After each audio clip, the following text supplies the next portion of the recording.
My name is Paul Wolver. I'm the owner of Pinellas Power Products, and this is my extended runtime fuel kit for generators that use the RATO, which is R-A-T-O 79.7 cc engine, which is a knockoff of the Yamaha EF2000 engine. But at any rate, the Power Horse 2000, the Predator 2000, the Wen 2000, the Wen 2250 all use this same engine. Don't allow the generator that I'm going to be working on to confuse you. For the purpose of this video, I'm going to be shooting it on a Wen 2000.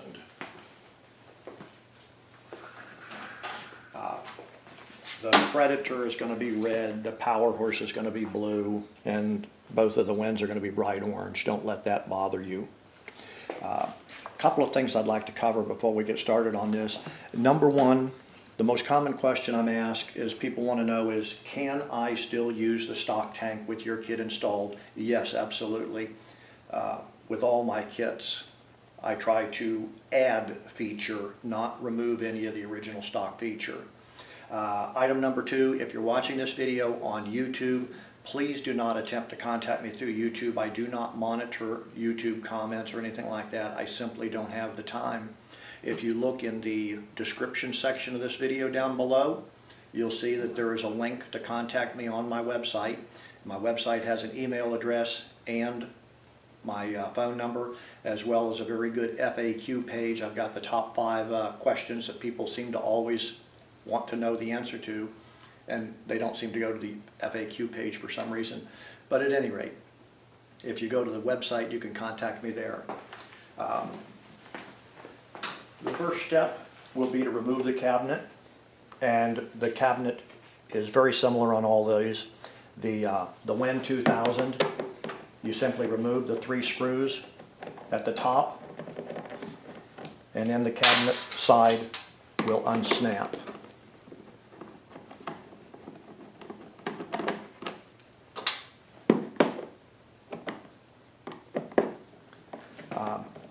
My kits use a pulse pump. I'm often asked, why don't you use an electric fuel pump for them? Number one, most of the generators don't have the ability to power an electric fuel pump. It's like this particular generator here has a 12 volt output on it. However, that 12 volt output is half-wave rectified.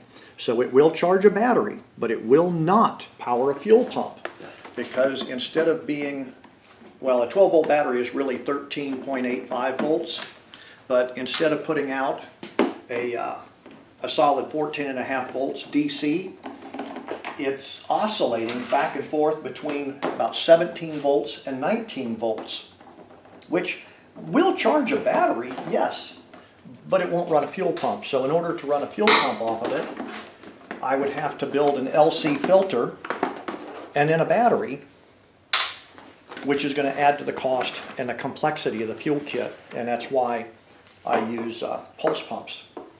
Okay, now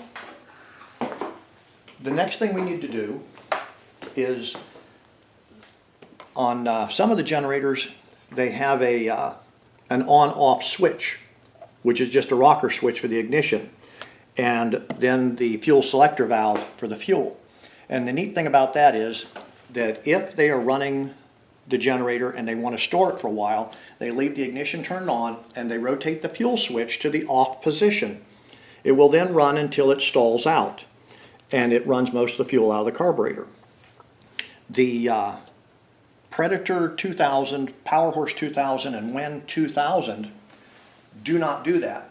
They have a micro switch driven by a cam on the back of the fuel selector valve, so that when it is in the on position, the fuel is on and the spark is on, but as you turn it to the off position, at some point the fuel will shut off and it still has spark. And we need to find that point, because as I stated, item number one, it will allow you to move the knob to that position and run the fuel out of the float bowl. Item number two, with my fuel kit, it needs to be in that position so it shuts off the stock tank but pulls fuel from the remote tank and still has spark. So we need to determine exactly where the fuel stops flowing, but the spark is still there. So if you come around to the side and you look at the back of the fuel selector valve, this hose right here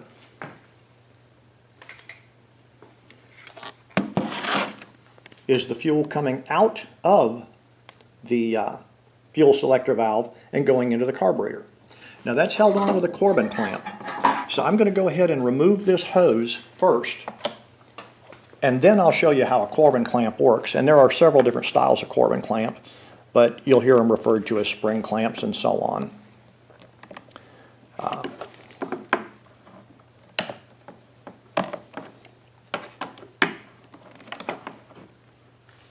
Okay, so what you would do is just squeeze in on these two ears. And when you squeeze on those two ears, the clamp gets bigger, and when you release, the clamp tightens around the fuel hose. So you'd squeeze those two ears in and pull the clamp off. So we're going to slide this hose off, and we'll get back to this hose later. But for right now, we need it in the off, hanging loose. And you look at the back of the fuel selector valve, and here's where the fuel is going to come out of. So we want to slowly turn the fuel selector knob on the front of the generator to the on position until we see fuel just barely starting to come out. And when we see fuel starting to come out, we'll turn it back just a little bit to the off position.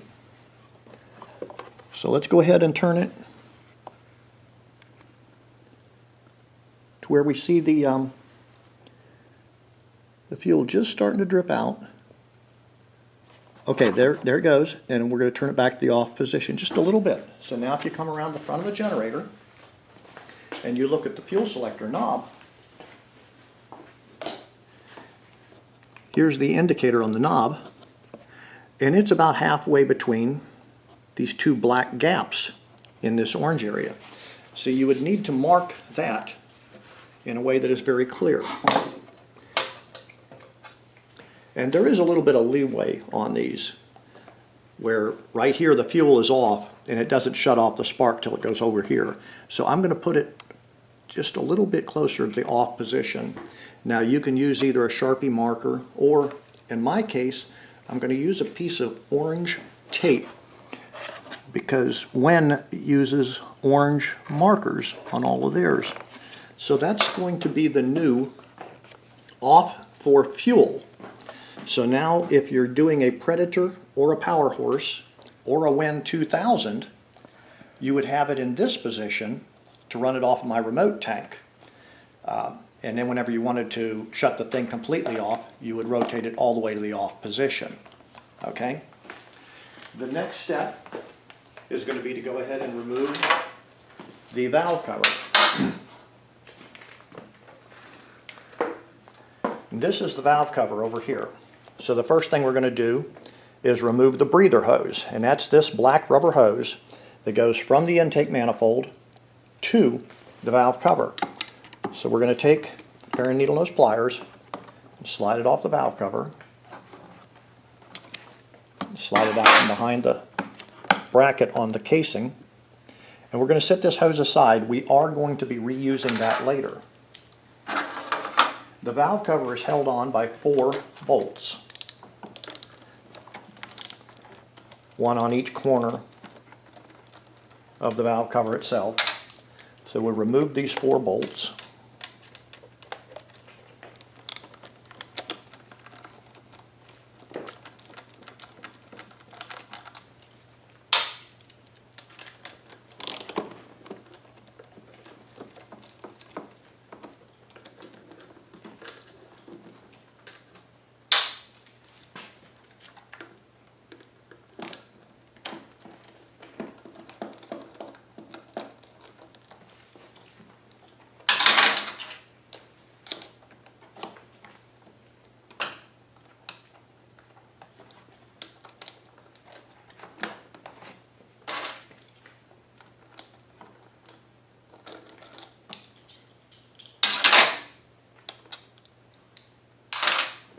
And then we'll move the spark plug cap off the spark plug and just tuck it up out of the way. And we've just tucked it up above the fuel cap or the fuel tank. Now the valve cover itself is a little bit tricky to get out of here because it is so tight. What I do is I take 4 fingers and slide them right behind this brace and push my thumb against the end of the carburetor right where it bolts the intake manifold. And that allows me to pull the case out. What I do is I lift the valve cover up, slide it further in, and then up out of the top.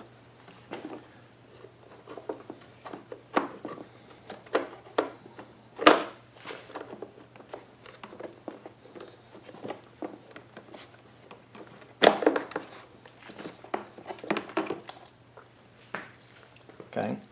You'll notice that I tore the valve cover taking it out because the valve cover stuck to the valve cover gasket is torn.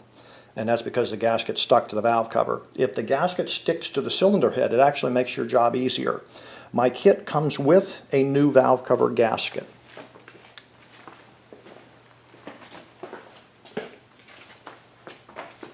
The valve cover gasket that comes with a kit is a genuine Yamaha valve cover gasket. And that's because, as I stated earlier, the engine that they use is a knockoff of the Yamaha engine. So the Yamaha valve cover gasket works perfectly. The next thing that I'd like to go over is what we're going to do is disable the stock PCV valve. If you look through this hole, you'll see that there is a metal valve. It's just a thin wafer of metal. It's a reed valve. So air and fuel will go out, or excuse me, air and oil will go out through that, but they won't come back in. Now some of the engines do not have a PCV valve. Here's the same valve cover gasket, or excuse me, same valve cover, but it is not the polished finish, and I would describe that as a rough or porous or sand cast finish. Typically, the ones with the sand cast valve cover do not have a valve or PCV valve in it. If you look, there's a piece of screen in there. Also, the breather plate is riveted in instead of held in with screws. If yours has no PCV valve, you'll put it back on. I do not have serial numbers to identify them with or anything else. I've been trying to get some information from the manufacturers as to which engines have a PCV valve and which ones do not. There's no rhyme or reason behind it. I can't tell if it's a late model or an early model that they switched, or if it's a vendor issue. But at any rate, so our first step is going to be to disable the PCV valve. To do that, you'll remove the 3 Phillips head screws.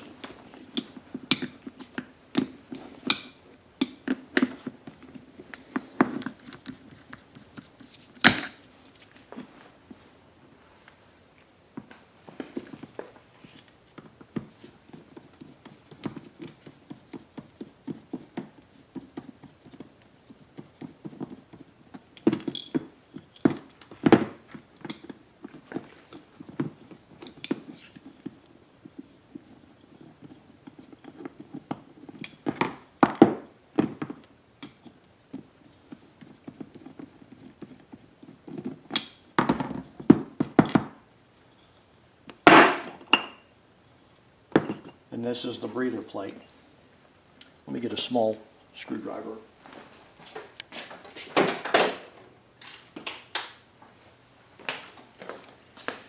This little wafer of metal, and I'm going to push on the back of it, is the reed valve. As you can see, when it's in the open position like this, air will flow both directions. So we need to disable the stock PCV valve, and my kit comes with an external PCV valve that we'll be installing later.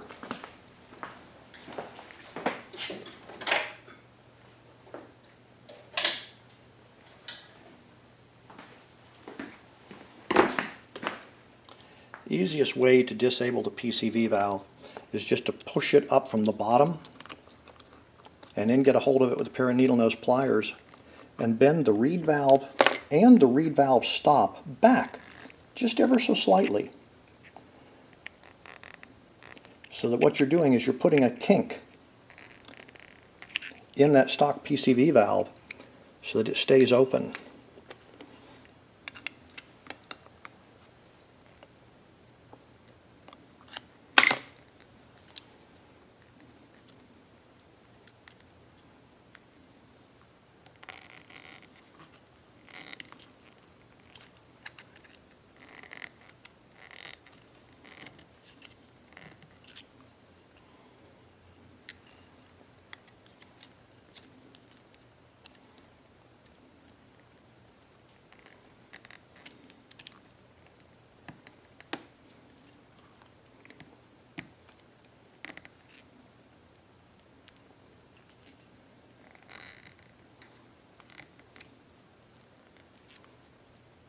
Okay.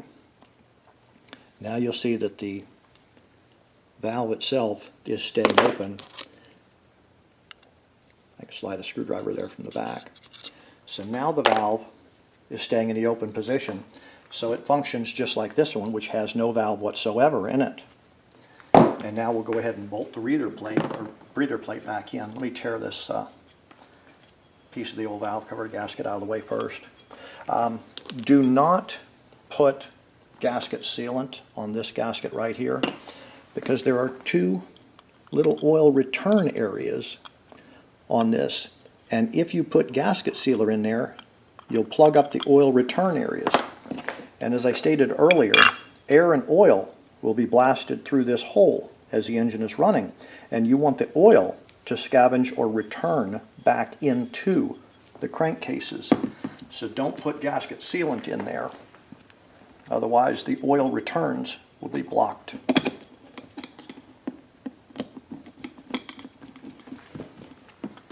Put the screws in loose at first, and then once you've got all the screws started, go ahead and snug them back down.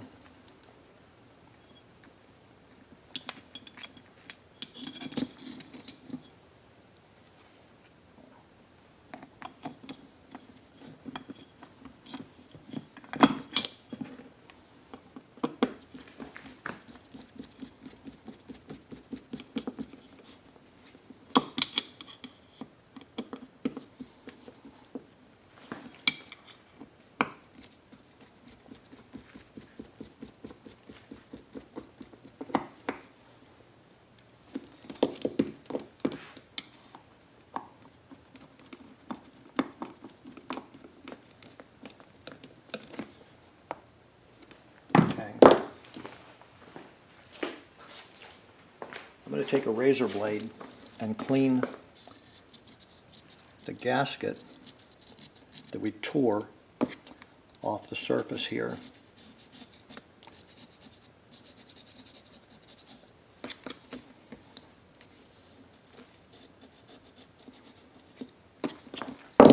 As I stated, the kit will come with a new valve cover gasket.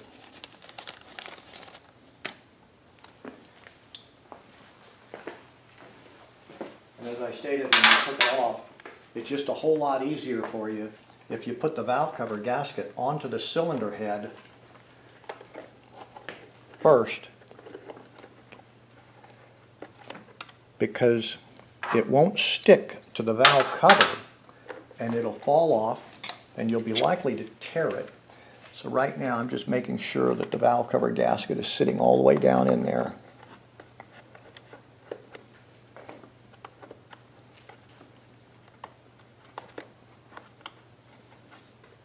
Okay. So now what we're going to do is the opposite of the way we got it out. We're going to fit it in through the top and then put our fingers behind this and pry out on this so that we can get it down into place exactly where it goes.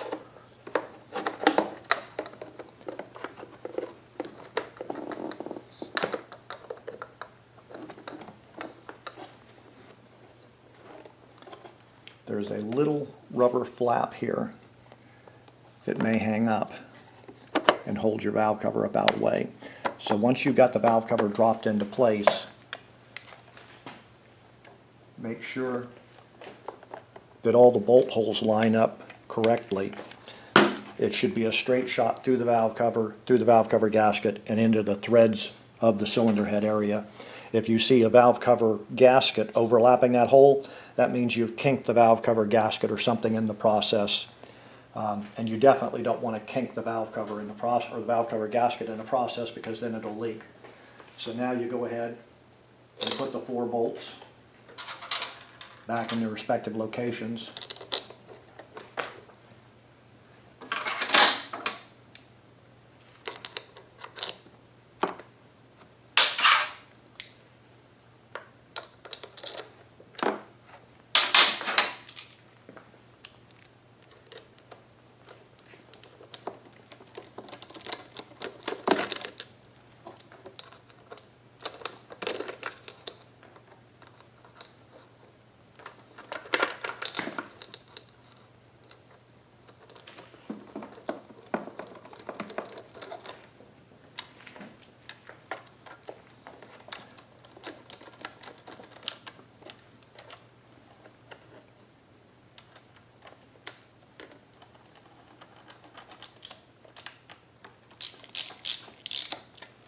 And then once you get them all in all the way, go ahead and snug them down.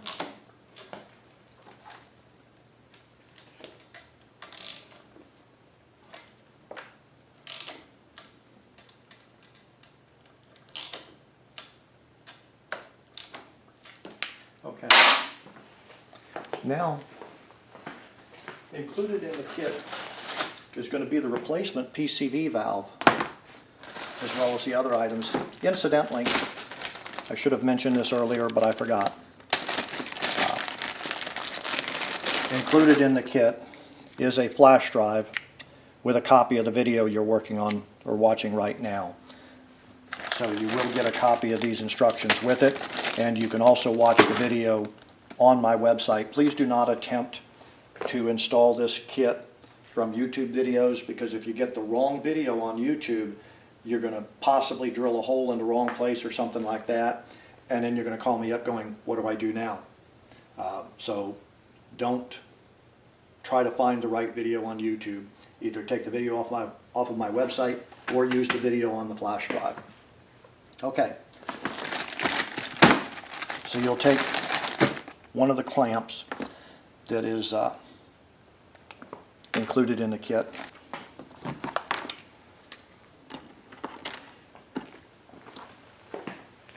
The PCV valve, this end of it is going to go on to the valve cover where this end used to go. There's a little port on the valve cover that we just removed.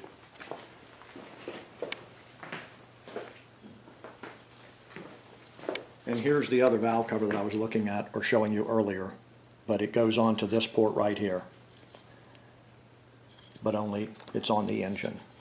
So we're going to install it on this port, on the one on the engine. And to do that, you pull out on it just a little bit, take a pair of needle nose pliers, if need be, to guide this up onto that port.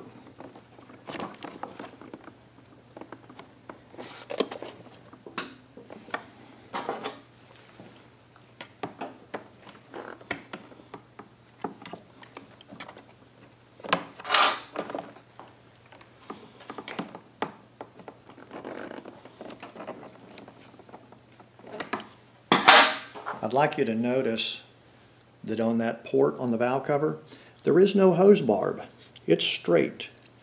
So that's why, even though this hose only carries air, we're going to put a hose clamp on this one too. Incidentally, these hose clamps work like this. You squeeze them together and they stay there.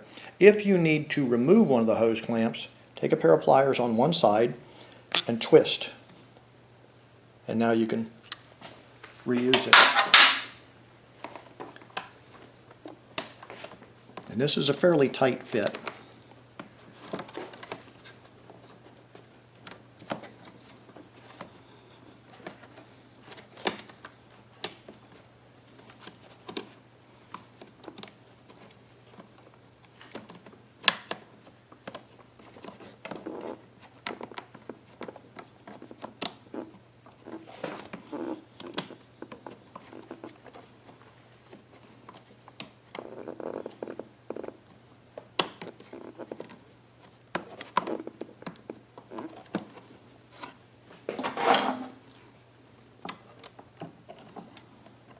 just squeezing the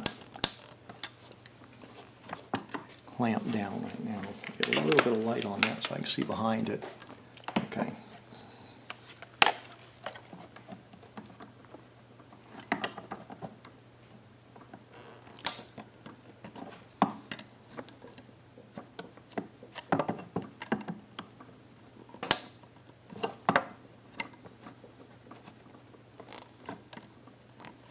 Okay.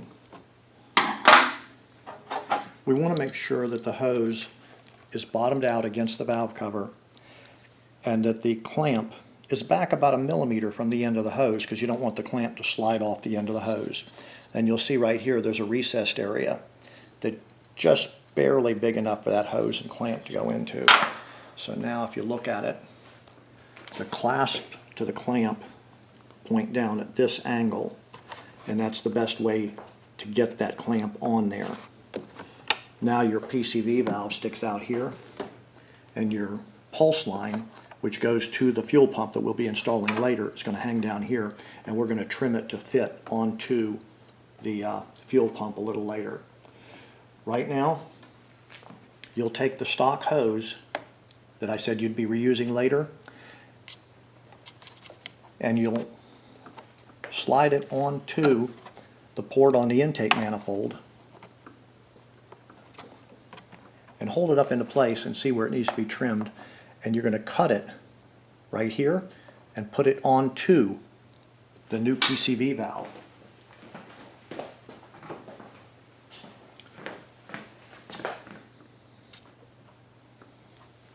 And it's always better to cut it a little too long here, because you can always shorten it. But if you cut it too short, you can't lengthen it. Okay, I cut it a little bit too long, which causes it to be a sharper bend here. But when I run my finger inside it, it's not kinked on the inside of this bend.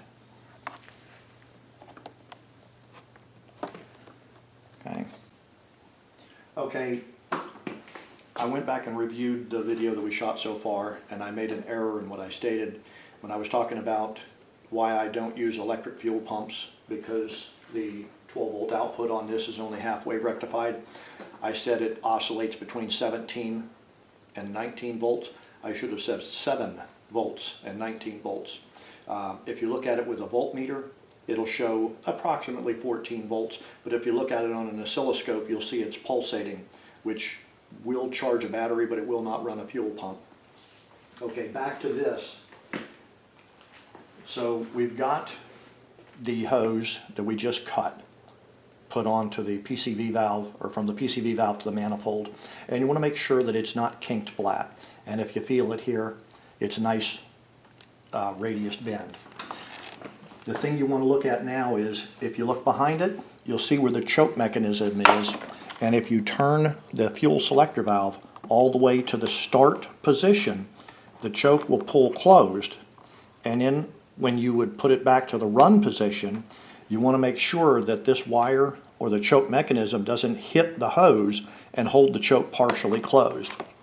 So if you look at this, and I don't know if you can get a clear view on it without a flashlight or not, but it does not hit the PCV valve. That's one of those misses as good as a mile. So we've got the PCV valve in place. The fuel pump is going to mount right here, and we'll be drilling a hole here later on. The port closest to the gold screen is the pulse port, and that's what powers the fuel pump. This port is fuel into the pump, and this port is fuel out. Okay, the kit is going to come with a section of 1/4-inch hose, and you will cut it into the appropriate lengths. So you will take the fuel filter, and on the input side of the filter, which is fuel flows in this direction, so it goes in this way and comes out this way. So on the input side of the fuel filter, you will take and put the 13-inch section of hose that you had cut off.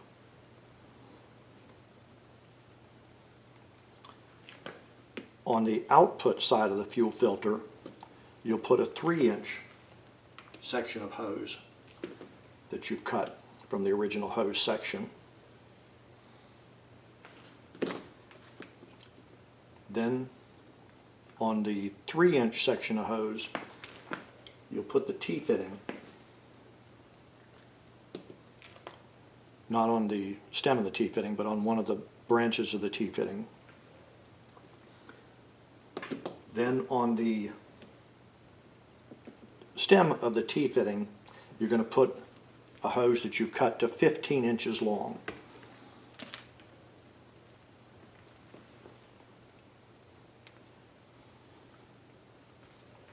So it'll look like this.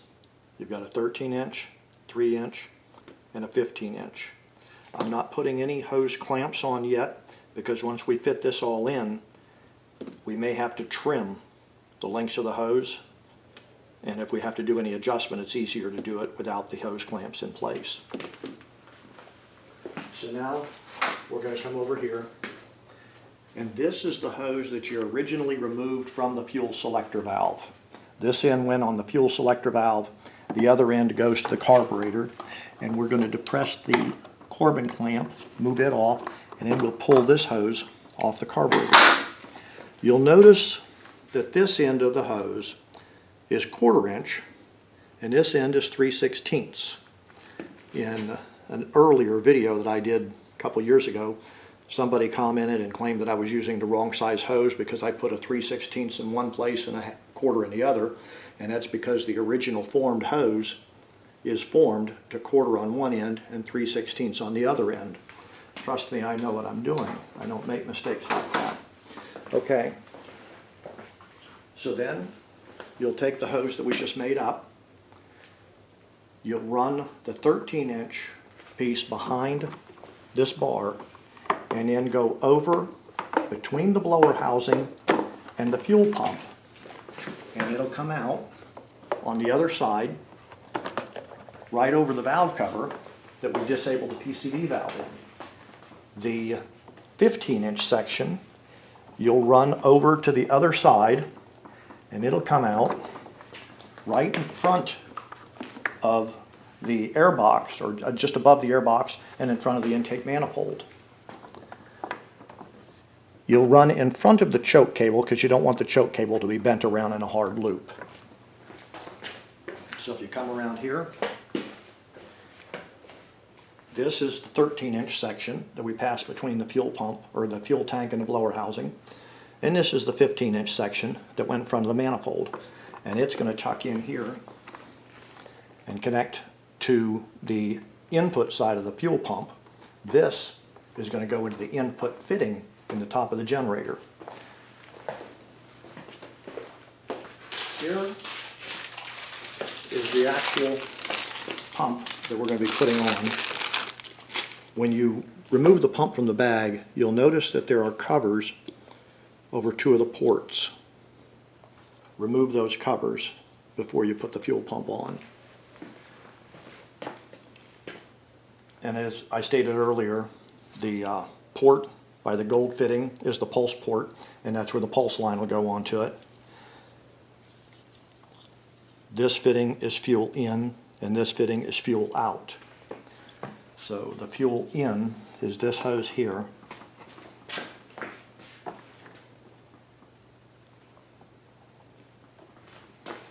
And I'm going to trim it about 2 inches, and I'll show you why when we get around to the other side.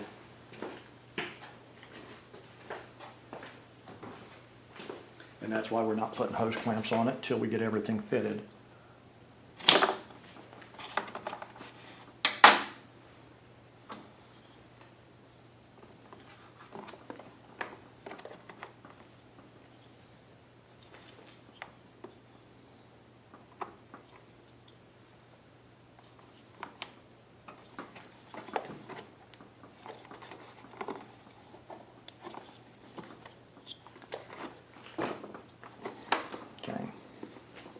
Now if you come around this side here, you'll see that this is the hose that we just put in place. And it runs around in a nice smooth arc. Now we're going to take the stock hose. This end is 1/4 inch, so that's going to go on to our 1/4 inch T-fitting. And we're going to use the stock Corbin clamp because this hose is a smaller diameter on the outside. It's not nearly as thick a wall as my hose is. We're going to trim the hose to the right length to where it can go on to the back of the fuel selector valve where it originally went.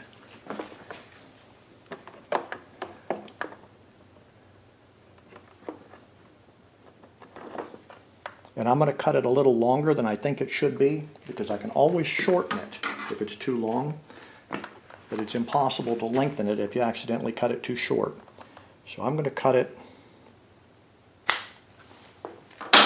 right here, and then I'm going to use the stock Corbin clamp, and I'll go ahead and slide this onto the port for the fuel selector valve.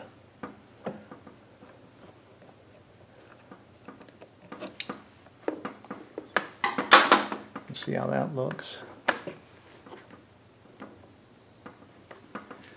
Okay. The hose is just a little bit too long. I don't like this kink here. So I'm going to shorten it about 1/2 inch.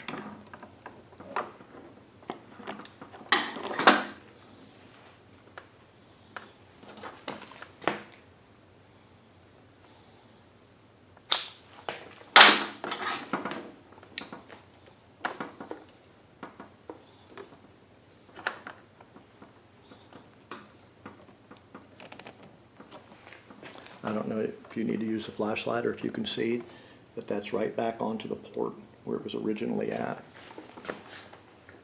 And now we'll take and slide our Corbin clamp up into place.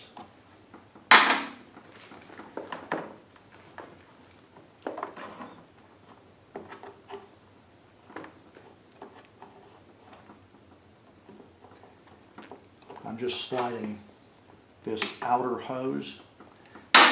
If you'll notice, the original stock hose has a couple of strain reliefs or wear areas on them, and I'm sliding this back to where if this does touch that metal bracket, that it'll ride against the wear piece. Okay. This hose that was originally on the PCV valve that we installed as part of the kit will go on to, and I've got a separate fuel pump sitting here so I can show you because you can't see that one real clearly, but that's going to go on to this port. And keep in mind that it's mounted in this manner, so this port is the one next to the gold screen, and that's the pulse port. And we'll go ahead and trim that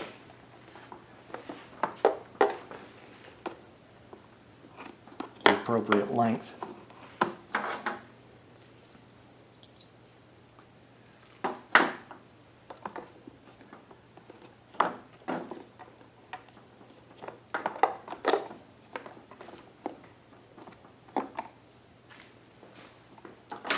And we may end up trimming it shorter. I'm going to trim it just a little longer than what I think it needs to be, so that if I do have to trim it, it's okay, because you can't lengthen it.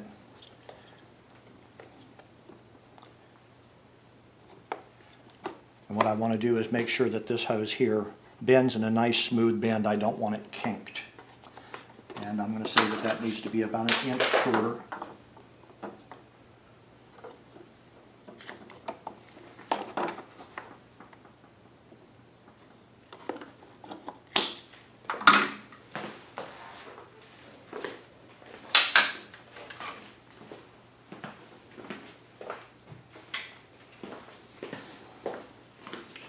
I think when I trimmed this other hose, I may have dropped a fitting, or excuse me, a section of the hose down inside.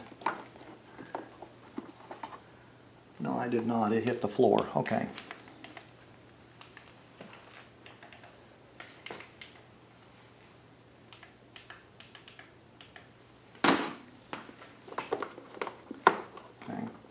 So now what we're going to do is we're going to take the pulse line and put it onto the port that goes where the gold screen is.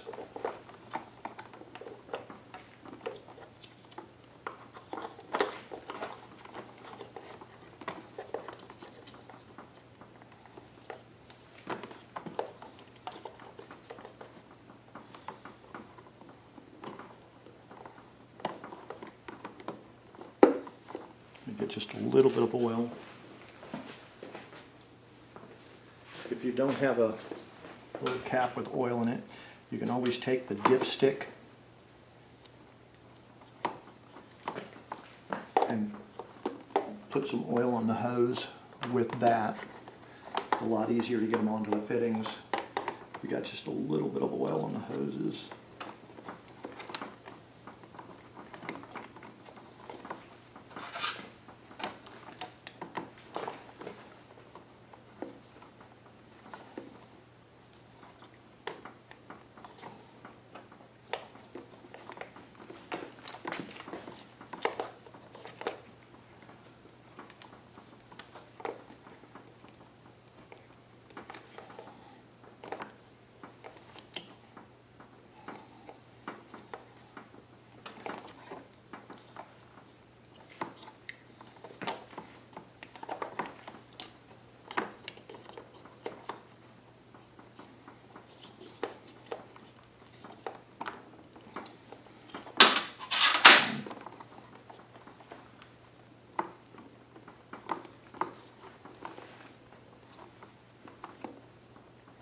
Okay, I just want to make sure that that hose isn't kinked.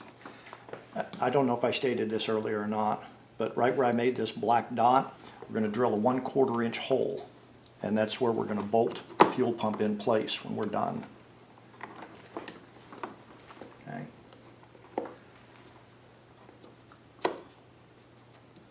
That feels good there.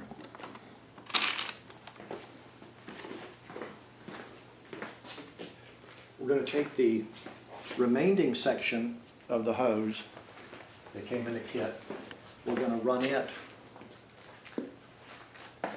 under the air box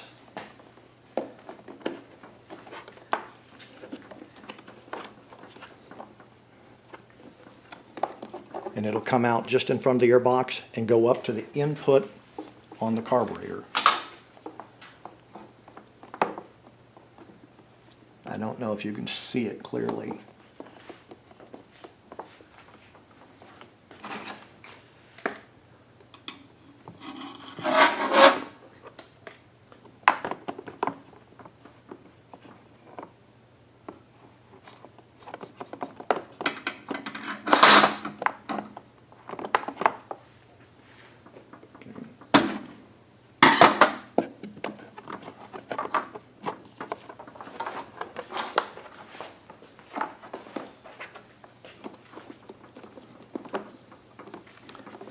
Here the hose is now.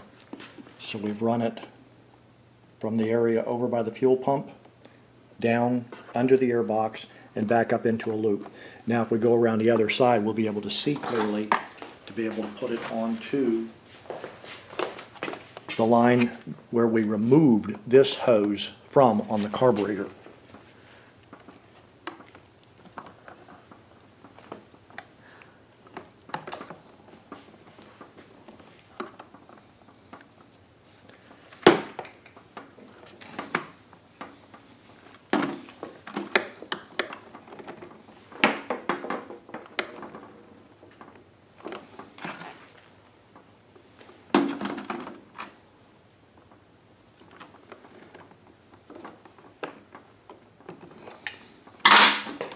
So now if you look in there, you can see that that hose right here is hooked onto the bottom of the port on the carburetor where we originally removed the stock fuel line from. Okay, we're ready to go ahead and start putting hose clamps on, and I'm going to start with the most difficult one, which is the one that goes to the back side of the carburetor. I have not hooked this end yet because I'm going to trim it to the appropriate length once I start getting the rest of them clamped up. So what I'm doing is putting this hose clamp around the hose, and then I'm going to snap it to where it just barely engages, and I'll show you on a piece of hose that's out first. Okay. So here's a piece of hose the size of what I'm using. What I did was I reached in there and put the hose clamp around the hose like this, and then I squeezed it a couple of clicks by hand. Then I'll slide it up over the barb and squeeze it down with a pair of pliers. Getting it engaged just a couple of clicks by hand makes it a lot easier.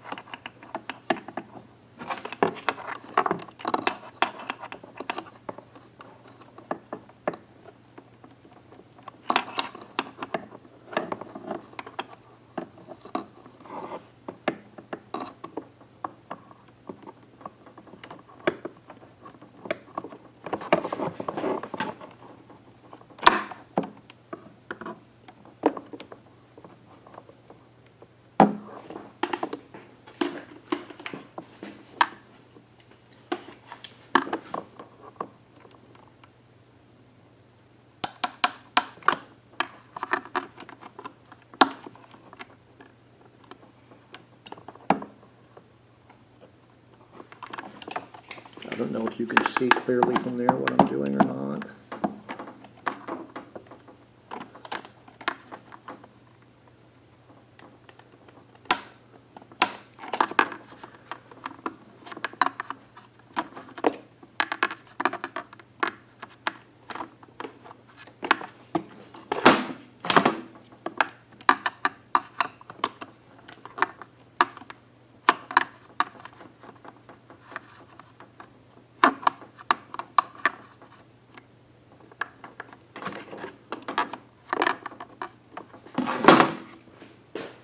So what happens is when you squeeze the hose clamps in place, that one went fairly straight, but sometimes they will be off-centered like that. And what you do is you come back and side to side, squeeze on it with a pair of pliers to center it up. And that's what I had to do on this one. So now the hose clamp is in the appropriate position. It may be easier for you to see it with the camera from this side, I don't know. You'll know if I got too much light in there or not. Okay, that actually looks pretty good. I'm now going to go ahead and put hose clamps on this hose. The kit comes with plenty of hose clamps. In fact, it has enough hose clamps to put on all the fittings for the PCV line. But when we get back over to the other side, you'll see just how tight that PCV line is. And keep in mind that that just carries air, not fuel. So it being as difficult as it is to get at, and the fact that it's carrying air, it's not critical if, or excuse me, it's not dangerous to have a leak. It would leak air, not gasoline.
Okay, the next thing we want to do is just make sure that none of the hoses are kinked at a sharp angle and that they're all laying where you get a nice smooth radius flow.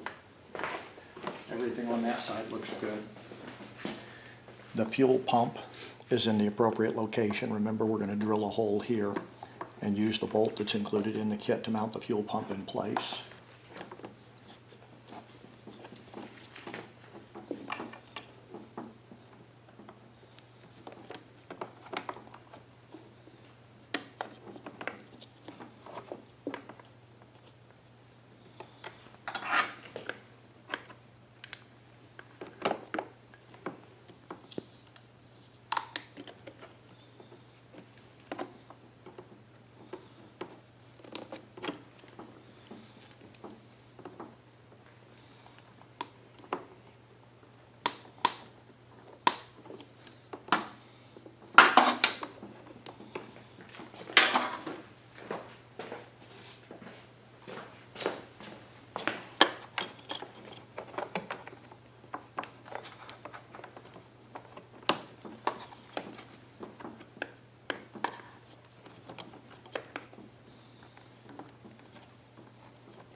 So now we have hose clamps on the fuel input line to the pump and to the pulse line to the pump. Now what I'm going to do is come over to the other side, and you see this hose. I'm going to put a zip tie around the spigot from the fuel tank to this hose, and all that's going to do is hold it up just a little bit so that it doesn't come anywhere near the recoil start rope. During the normal operation of the generator, it is possible for that recoil start rope to cut through the fuel line if they touch.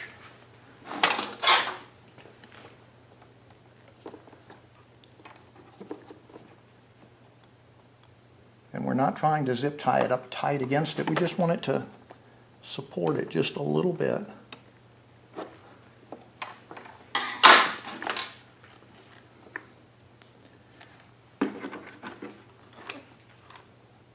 Okay, so now if you look, there's no way that this recoil rope, because the recoil start handle is right here, so the recoil rope is going to come out basically the same angle as my finger is. It's not going to come anywhere near this fuel hose. Okay. This is the fuel hose that goes to the output port on the pump and around and to the carburetor, which we put on earlier. So we're just going to mark the approximate length of that and snip it off. And as you remember, we've been cutting everything just slightly longer, and that's why we had that 3-inch section to cut off there. A little bit of oil on that spigot of the pump. Makes it a lot easier to put this hose on.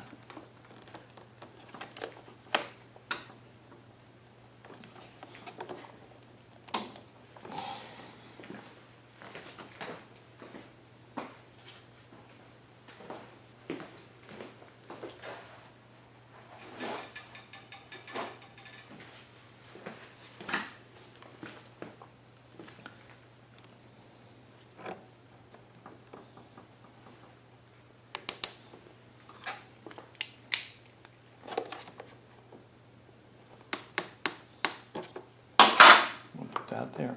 And now we'll go ahead and drill our 1/4-inch hole right here.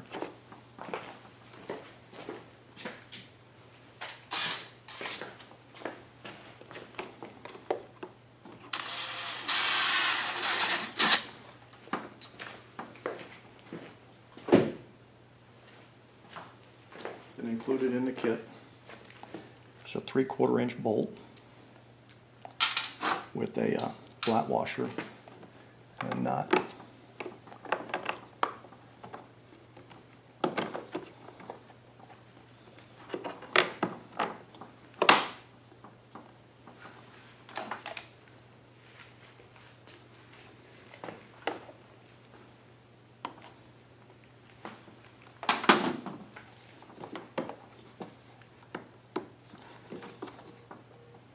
Just rotating that clamp out of the way just slightly to give it a little bit more room to work.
So keep in mind that all we're trying to do with this bolt is just keep the fuel pump kind of in place. It is a lightweight fuel pump and just a couple of hoses going to it. If you crank down on this bolt too much, you're going to wind up mushrooming the plastic out of place. Okay, so now what we're going to do is mount our input fitting. And if you notice, there's a little plug here that the spark plug is accessed or serviced through. We're going to go 3/4 of an inch diagonally toward this handle, which is going to put it about halfway between the spark plug access and the handle. Now on some of these generators, specifically the Win 2250, there's webbing in here, so you want to stick your finger in there and feel exactly where the webbing is. On this particular model generator, there is no webbing, and you don't want to hit the webbing. You'd want to find a pocket between the webbing.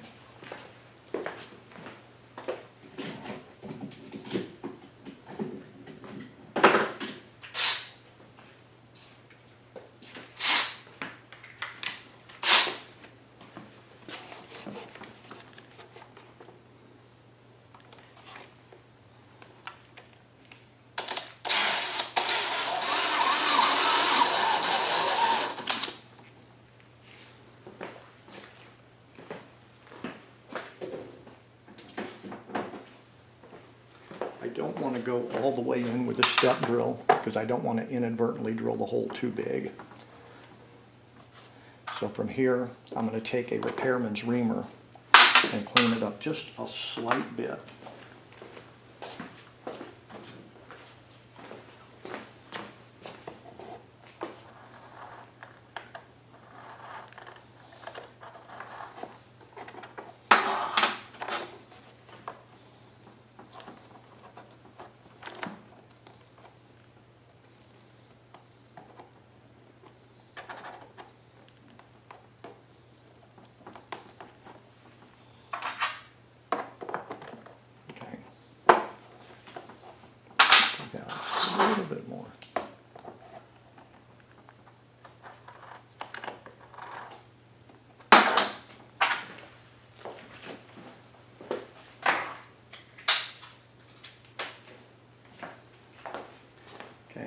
This is one of the fuel fittings that's included in the kit.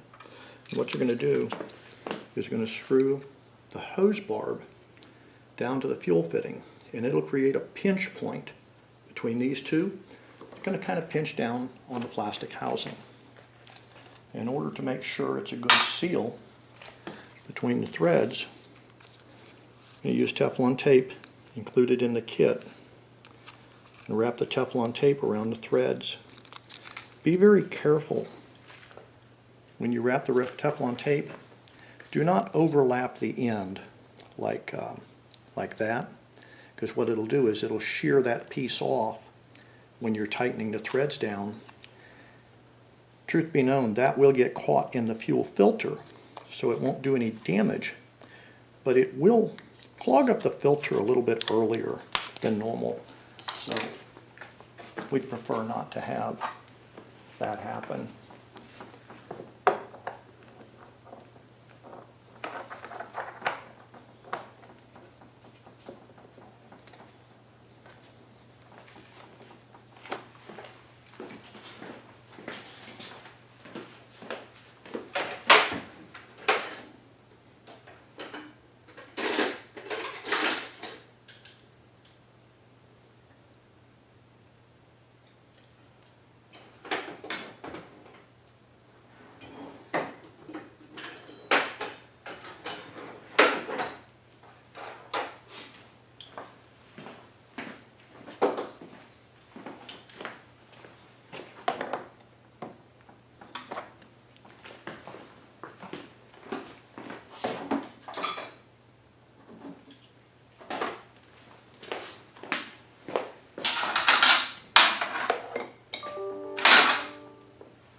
When this comes down tight, we're going to try and set it to where the prongs point forward. That way when the fuel hose snaps on, the fuel hose runs down the front of the generator, because we don't want the fuel hose running down the back of the generator where the hot exhaust is, for obvious reasons.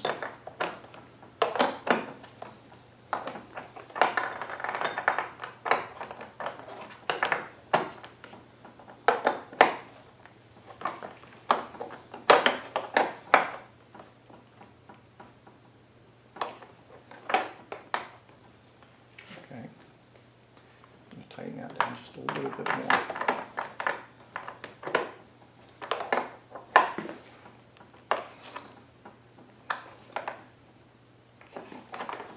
Okay, now we can put our spark plug axis back in place. And now we're going to take this hose, the last one, and we're going to mark it where we think it'll end up at and cut it.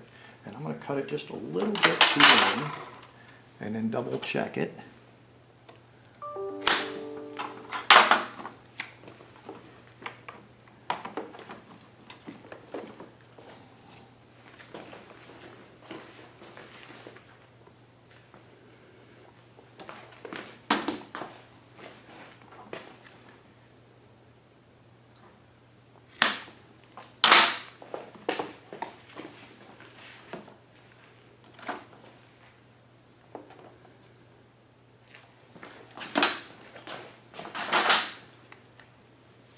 It's always easier to shorten it a little bit than it is to lengthen it. Okay, that I like. So I'm going to take just a little bit more oil, put it on that hose barb, so I can slide that hose back up on there more easily.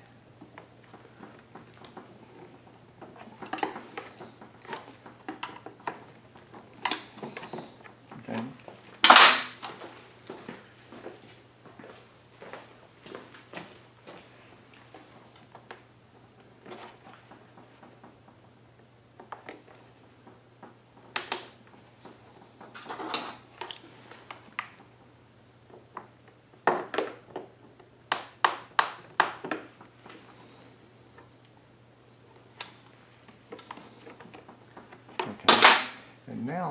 we can take the spark plug cap that we removed when we pulled the valve cover off earlier and go ahead and snap it back onto the spark plug.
Okay.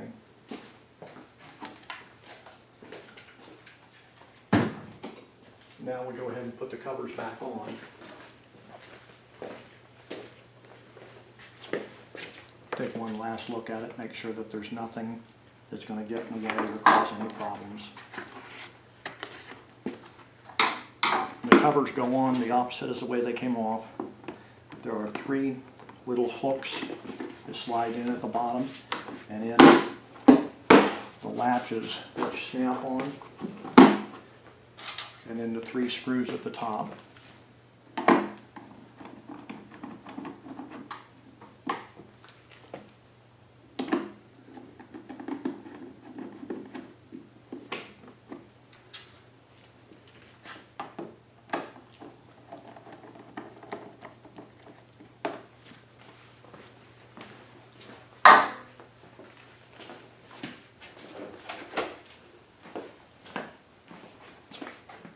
This side does the same exact thing.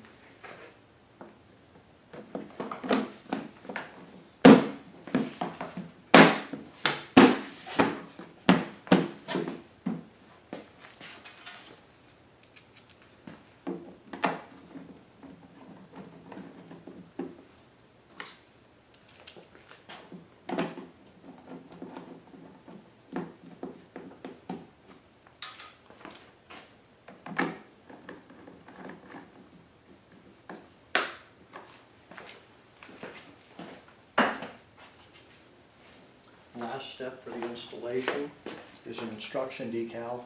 Put it anywhere where it's clearly visible. I'm going to put it right up here. That way people can see it from the top, because they're going to be running this generator most likely sitting on the ground. But you can put it on the side or anything you want. Incidentally, step 7 on this decal is not a misprint.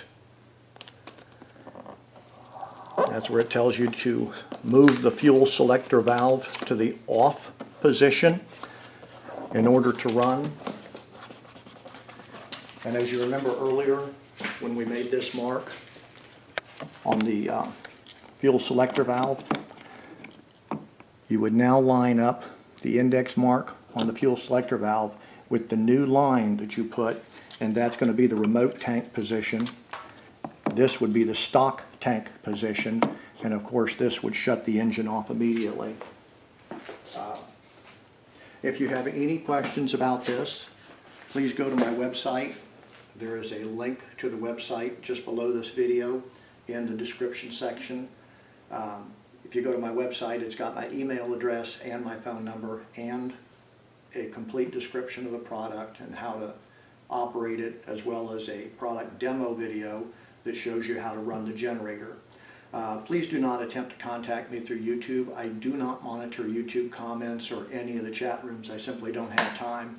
If you're looking to contact me, either phone call or email. One last thing here is the kit also comes with another quick disconnect port, and that'll go in your remote tank and in a Yamaha fuel hose with quick disconnect fittings on both ends of them. And that should about do it. I thank you for your time.